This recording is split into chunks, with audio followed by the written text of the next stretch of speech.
माननीय शिवसेना नेते मुख्यमंत्री एकनाथजी शिंदे, उमेदवार माजी खासदार संजय निरुपम, माजी आमदार विद्यमान आमदार राजव सिंग, शिवसेना बीजेपी आणि रिपाई राष्ट्रवादीचे सर्व पदाधिकारी, येत्या 20 तारखेला आपल्याला सर्वांना एक मोठा ऐतिहासिक निर्णय घ्यायचा आहे।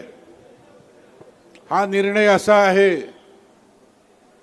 की गेल्या 2.5 वर्ष या राज्याचं मुख्यमंत्रीपद सांभाळत असताना फार अद्वितीय अशा तऱ्हेचं काम ह्या महायुतीने केलं। त्याचं नेतृत्व एकनाथजी शिंदे यांनी केलं। त्या महायुतीचं सरकार महाराष्ट्रावरती पुन्हा एकदा आणायचं आणि एकनाथजी शिंदे यांना पुन्हा मुख्यमंत्री पदावरती विराजमान करायचं, अशा तऱ्हेचा ऐतिहासिक निर्णय 20 तारखेच्या मतदानातून तुम्हाला करायचा आहे।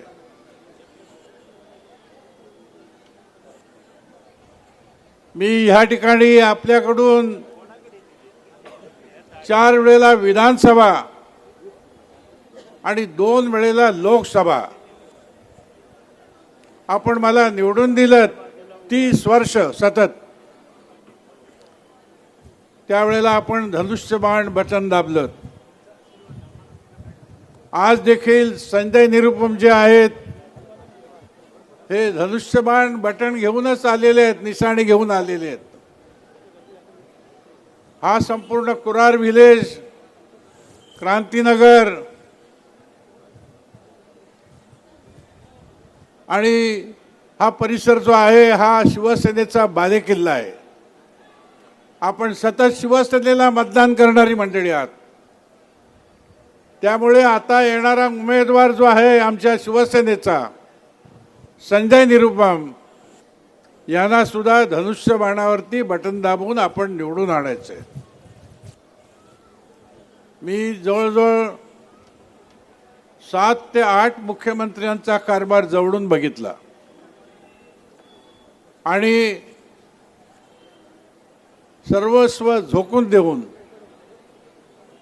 पूर्ण कष्ट करून, रात्रंदिवस भूक तहान ह्याचा विसर करून जनतेची सेवा करणारा मुख्यमंत्री एकनाथजी शिंदे यांच्या व्यतिरिक्त मला कोणी दिसला नाही। अशा तऱ्हेचा मुख्यमंत्रीचा कारभार एकनाथजी शिंदे करतात।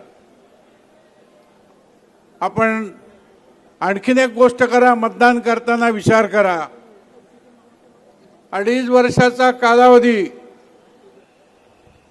आणि हा एकनाथ शिंदे यांचा 2.5 वर्षाचा कालावधी, कारकीर्द तुम्ही त्याची तुलना करा। लोकोपयोगी अनेक निर्णय घेतले। अनेक वेळेला आपण ऐकलं असेल एसटीचा प्रवास मोफत आहे ज्येष्ठांना, महिलांना अर्ध्या किमतीमध्ये एसटीचा प्रवास आहे, बाळासाहेब दवाखाना आहे। मुख्यमंत्री सहायता योजनेतून 20,000 लोकांना त्या ठिकाणी चांगल्या तऱ्हेचं सहाय्य मिळालं। 190 कोटी रुपये खर्च केले, 350 कोटी रुपये। मागच्या वेळेला 2 कोटी झाले होते। मुख्यमंत्री स्वतः फील्डवरती उतरतात। इर्शादवाडीची दुर्घटना असू दे का अतिवृष्टीमुळे झालेली दुर्घटना असू दे, संपूर्ण स्टाफ घेऊन, संपूर्ण अधिकारी घेऊन फील्डवरती स्वतः जातात।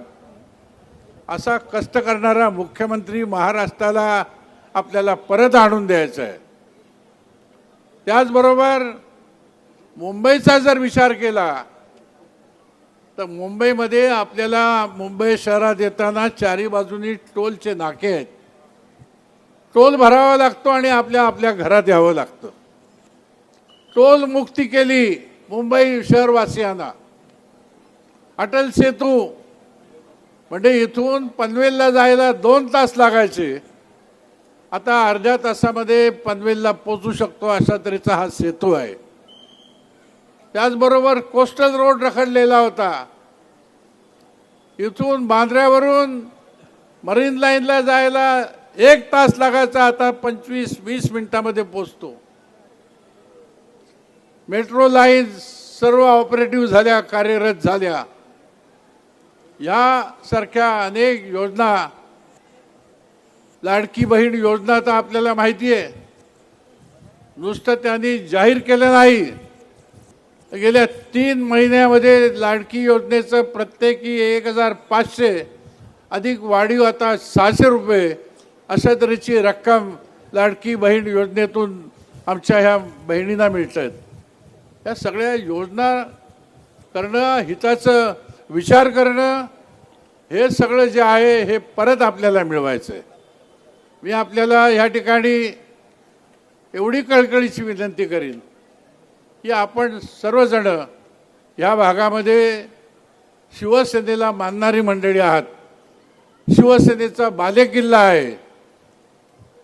आपल्या मनातली जी शिवसेना आहे, बाळासाहेबांच्या विचाराची जी शिवसेना आहे, त्या विचाराने प्रेरित होऊन इकडचे कार्यकर्ते काम करणारे आहेत. ती शिवसेना म्हणजे हिंदुत्व, राष्ट्रीयत्व, आक्रमक शैली, गोरगरीब पददलितांना मदत करणं, बळ देणं, हे काम निष्ठेने एकनाथ शिंदे करत आहेत. आणि म्हणून मी आपल्याला विनंती करीन की बाळासाहेबांच्या विचाराची शिवसेना घेऊन एकनाथ शिंदे पुढे चाललेले आहेत, त्यांच्या मागे आपण पूर्णपणे बळ उभं करा. मी 57 वर्ष शिवसेनेत होतो, बाळासाहेबांच्या बरोबर एकनाथजी शिंदे होते, पण आमची शिवसेना ही आता वेगळ्या वाटेने वाटचाल करते, काँग्रेस धार्जिणी झालेली आहे. आणि अशा शिवसेनेचा प्रवास आमच्यासाठी घातक आहे. म्हणून मी 2 वर्षापूर्वी एकनाथजी शिंदे यांना साथ देऊन त्यांच्या नेतृत्वाखाली काम करायला सुरुवात केलेली आहे. आणि म्हणून आपल्या सर्वांना माझी कळकळीची पुन्हा एकदा विनंती की उद्याच्या निवडणुकीत आपण सर्वांनी धनुष्यबाणाला बटन दाबून संजय निरुपम यांना विजय करून पुन्हा एकदा युतीचं सरकार, पुन्हा एकदा मुख्यमंत्री एकनाथ शिंदे यांना विराजमान करा. जय हिंद, जय महाराष्ट्र.